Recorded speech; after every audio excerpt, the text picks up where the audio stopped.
ನಮ್ಮ ನಾಡಿನಲ್ಲಿ ಅತ್ತೆ ಎಂಬ ಮಹರ್ಷಿಗಳಿದ್ದರು. ಅವರು ಕೈಯನ್ನು ಮೇಲಕ್ಕೆತ್ತಿ 3000 ವರ್ಷಗಳ ಕಾಲ ಅನುತ್ತರ ಎಂಬ ಹೆಸರಿನ ಘೋರ ತಪಸ್ಸನ್ನು ಮಾಡಿದರು. ಅವರ ಕಣ್ಣಿಂದ ನೀರು ಬಂತು. ಜಲ ರೂಪದಲ್ಲಿ ಹರಿದ ಅವರ ತೇಜಸ್ಸು 10 ದಿಕ್ಕುಗಳಲ್ಲೂ ವ್ಯಾಪಿಸಿತು. ಆಕಾಶ ಮಾರ್ಗವಾಗಿ ಹೋಗುವವರ ತೇಜಸ್ಸನ್ನು ನೋಡಿದ ದಿಗ್ರೂಪಿಯಾದ ದೇವತೆಗಳು ಅವರ ಬಸರಲ್ಲಿರಿಸಿಕೊಳ್ಳಲು ನೋಡಿದರು. ಅದು ಅವರಿಂದ ಅಸಾಧ್ಯವಾಯಿತು. ಕೂಡಲೇ ಆ ಕಂಬನ ಕಾಂತಿ ಜಾರಿ ಭೂಮಿಗೆ ಬಿದ್ದಿತು. ಶಿಶುರೂಪಿಯಂತೆ ಇರುವ ತೇಜಸ್ಸನ್ನು ಕೈಗೆತ್ತಿಕೊಂಡರು. ಕರ್ಪೂರದಂತೆ ತಂಪಾಗಿ ಚಿನ್ನದ ಕಾಂತಿಯಿಂದ ಲಕಲಕನೆ ಹೊಳೆಯುವ ಆ ಮಗುವಿಗೆ ಚಂದ್ರ ಎಂದು ಹೆಸರನ್ನಿರಿಸಿದರು. ಅದನ್ನು ನೋಡಿದ ಬ್ರಹ್ಮ 1000 ಕುದುರೆಯನ್ನು ಕಟ್ಟಿದ ರಥವನ್ನು ಏರಿ ಬಂದ.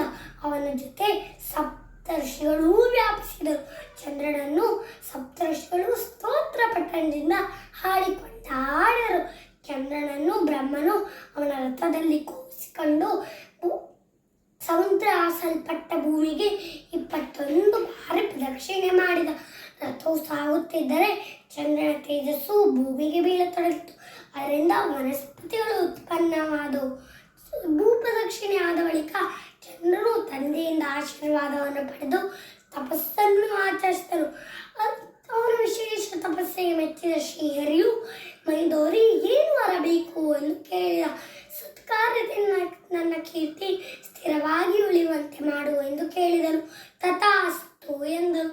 ಚಂದ್ರನನ್ನು ಬ್ರಹ್ಮನು ಗಿಡ ಮರ ಬಳ್ಳಿ ಔಷಧಿಗಳಿಗೆ ಒಡೆಯನಾಗಿ ನೇಮಿಸಿದನು.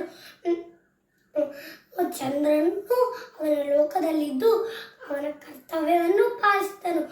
ದಿನದ ಅರ್ಧ ಭಾಗ ಲೋಕವನ್ನು ಬೆಳಗಿದನು. ಚಂದ್ರನು ಗಿಡ ಮರ ಬಳ್ಳಿಗಳಲ್ಲಿ ಔಷಧಿ ಒಡೆಯನಾದದ್ದರಿಂದ ಅವನನ್ನು ಔಷಧೀಶ ಎಂದು ಕರೆಯಲ್ಪಟ್ಟರು. ಸಮುದ್ರ ಮಥನ ಕಾಲದಲ್ಲಿ ಹುಟ್ಟಿ ಬಂದ ಅಮೃತ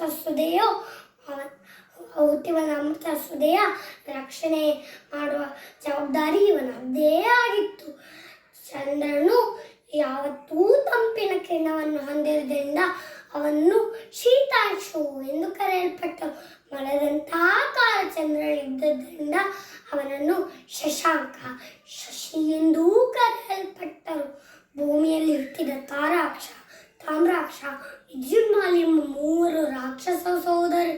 ಅವರು ಖಗೋಳ ವಿಜ್ಞಾನ ಪ್ರಗತಿಯಲ್ಲಿ ಸಾಧಿಸಿದರು. ಅಂತರಿಕ್ಷದಲ್ಲೇ ತಿರುವ ನಗರವನ್ನು ಸ್ಥಾಪಿಸಿ ಅಲ್ಲೇ ವಾಸವಾಗಿದ್ದರು.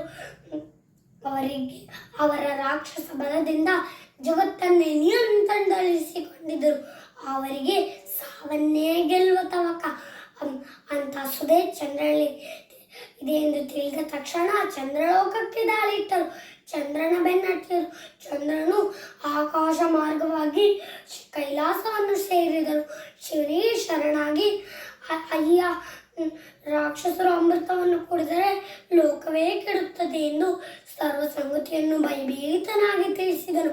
ಶಿವನು ಆ ಅಭಯವನ್ನಿತ್ತು.